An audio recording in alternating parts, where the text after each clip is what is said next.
Good morning, students.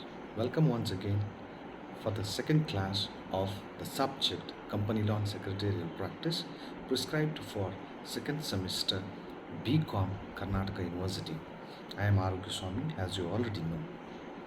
Some important instructions in the midst of this COVID: do not forget to wear the mask, wash your hands periodically, maintain a social distance with the people whom you don't know. In my earlier classes, I have already spoken to you about who is a company secretary, how he is appointed, what are his qualifications, how can he be removed from his office, what are his duties, what are his obligations, what are his rights. Today, in the second chapter, I'll be talking to you about the promotion of a company and start of a company, and what are the duties of a company secretaryship when it comes to the start of company and floating a company. In the second chapter, we shall first go ahead with what is the meaning of company, definition of company, then we shall go to the stages of formation of company. The literal meaning of company is association of persons formed for a common object. The object or the aim of bringing these people together is common, and everybody has got single objective.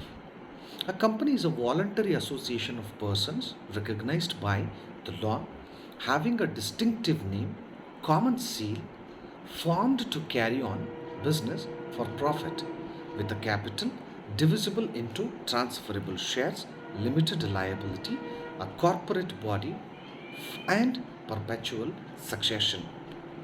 If you look at the words that are used in this definition, you can come to know that it is a voluntary association. It means that it's a group of people coming together voluntarily, not forcibly. The second important word that is used in this definition is common seal.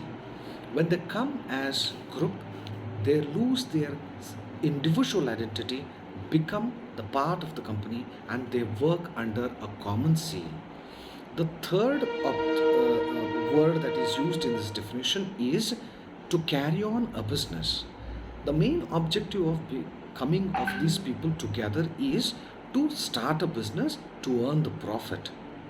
And another important word that is used in this definition is perpetual succession.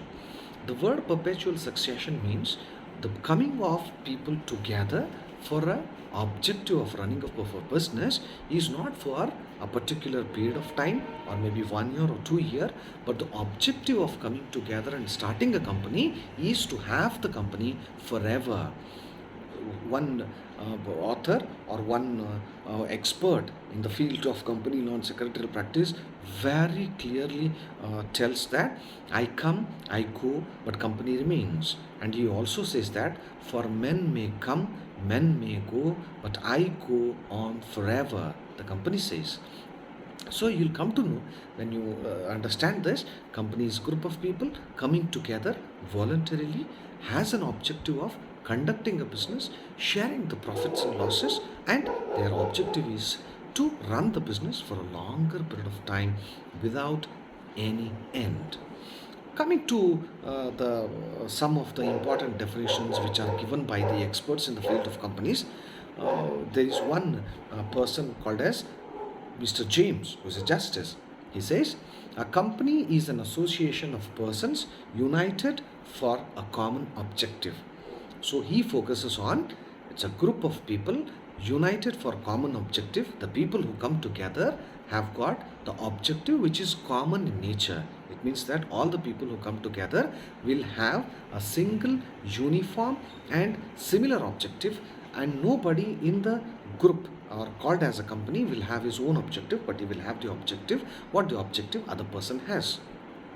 According to Professor Haney, he says a company is an artificial person created by law having a separate entity with a perpetual succession and common seal. He also speaks about the common objective of having a business organization, and he says that it is an artificial person. It means that when the company is established, when the company opens up, the losing of identity of every single person goes off, and they are identified as a company as they are virtual in nature, and The another important point what he explains in his definition is that what is common in both Mr. James and Mr. Henny is they have got the objective to run the company for a longer period of time. There is no end. Perpetual succession is ever ending process. According to section 3 subsection 1 clause 1 of Indian Companies Act of 1956, the definition of company goes this way. A company means a company formed and registered under the Act of 1956 or an existing company. Existing company means a company formed and registered under any of the previous company laws. It simply means that any company of people coming together to run a business, having perpetual succession, having common seat, artificial person, gets registered under the Companies Act of 1956. Or any company which is already existing but registered itself before the company laws which existed before the existence of Companies Act of 1956.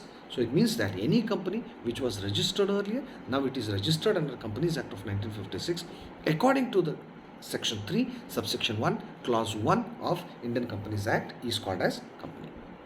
Now, the characteristics of companies. When can we call a company as company? The first point is a company is an artificial person created by law. A company is a creation of law and is sometimes called artificial person. It does not take like birth like a natural person, but comes into existence through the law. But a company enjoys all the rights of a natural person. It has the right to enter into contracts or own properties also. It can sue other and can be sued against. But it is an artificial person, so it cannot take oath, cannot be presented in court, and it cannot be divorced or married. Coming to the second characteristics of companies is separate legal entity. A company is an artificial person and has legal entity quite distinct from its members. Being a separate legal entity, it bears its own name, acts under a corporate name, it has a seal of its own. It, its assets are separate and distinct from those of its members. Its members are its owners, but they can be only its creditors simultaneously as it has a separate legal entity.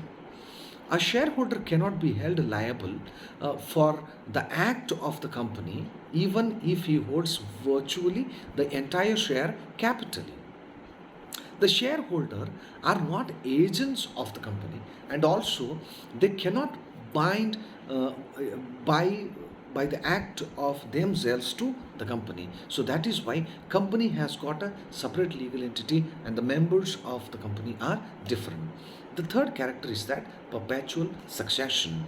The life of company is not related to the life of the members. Law creates the companies and dissolves it. The death or the insolvency or transfer of shares of members um, does not in any way affect the existence of any company. For men may come and men may go, but the company says, I go on forever. There is no end to a company. Fourth character or fourth nature of companies, every company has got a common seal. Incorporation of company becomes legal entity with a perpetual succession and a common seal. A common seal of the company is of great importance. It acts as official signature of the company. As the company has no physical form, it cannot sign its name on the any documents or any contracts. The name of the company must be engraved on the common seal. A document not bearing the common seal of company is not authenticate and has no legal importance. That is the reason a company has a common seal. Its liabilities are limited. It's a fifth character. A limited liability is another important feature of a company. If anything goes wrong with the company, the risk is only extended towards the amount of shares that is held by a shareholder, nothing more than that. If some amount is uncalled upon a share, he is liable to pay it and not beyond that. A creditor of the company cannot get their claims satisfied beyond the assets of the company. The liability of members of a company limited by guarantee and is limited to the amount of guarantee. Coming to the sixth character or the sixth feature of company, transferability of shares. The shareholders can transfer his shares to any other person without the consent of other members. Under the Articles of Association, a company can put certain restrictions on the transfer of the shares, but it cannot altogether stop it. A private company can put more restrictions on the transferability of the shares, whereas a public company cannot. The sixth character or seventh character is the limitation of work. The field of work of a company is fixed by its charter. The memorandum of association, a company cannot do anything beyond the powers defined in the memorandum of association. Its action is limited.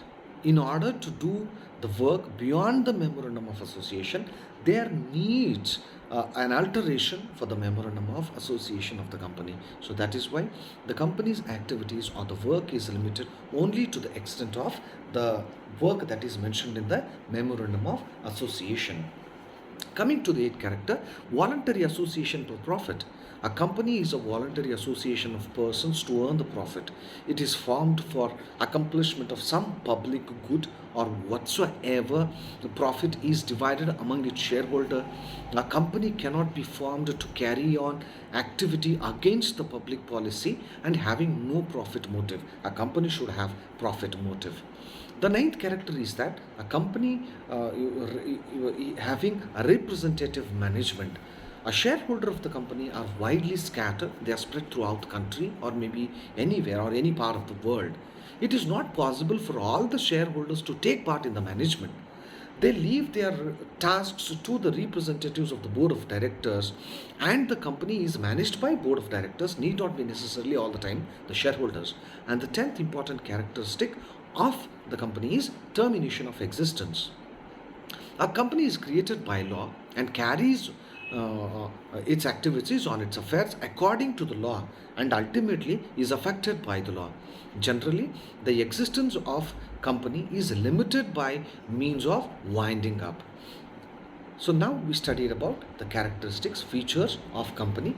Let me sum up by just mentioning them. What are the different characteristics or features or the active, the names and what you call the characteristics that are mentioned for the company. First of all, it is an artificial person. It is a separate legal entity. It has a perpetual succession objective. It is having a common seal. It is limited by liability. It has got transferability of shares, limitation of work, and there is voluntary association for profit. There is a representative who is running the company on behalf of the shareholders, and lastly, a company can be terminated its existence by the law. Now we shall study what are the different types of companies that are existing in the world. There are different kinds of companies. The different kinds of companies are once again divided or categorized on different bases. To give you some basis, a company's types are divided or called on the basis of incorporation. There are different types of companies on the basis of liability. There are companies on the basis of number of members of the company. There are different types of companies based on the control of the company. There are different types or two or three different types of companies on the basis of ownership.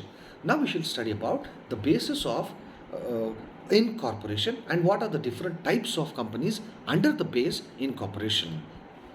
On the basis of incorporation of the companies can be classified into three parts. First one is a royal charter companies.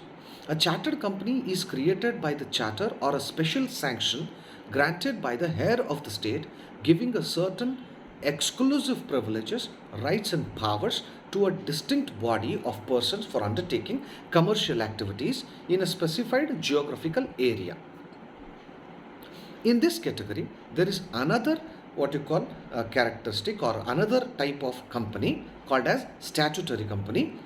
A statutory company is brought into existence under the act of the land, or it is an act that is passed by the land. Under this act, the legislation of the company is passed on. The powers, responsibilities, liabilities, objects, scope, etc. of such company are clearly defined under the provisions of the act, which brings it into existence. Usually, such companies are established to run the enterprises of social or national importance. The Reserve Bank of India, the Industrial Finance Corporation of India, the Life Insurance Corporation of India are some of the examples of statutory companies in India. The third type of companies under the companies on the basis of incorporation are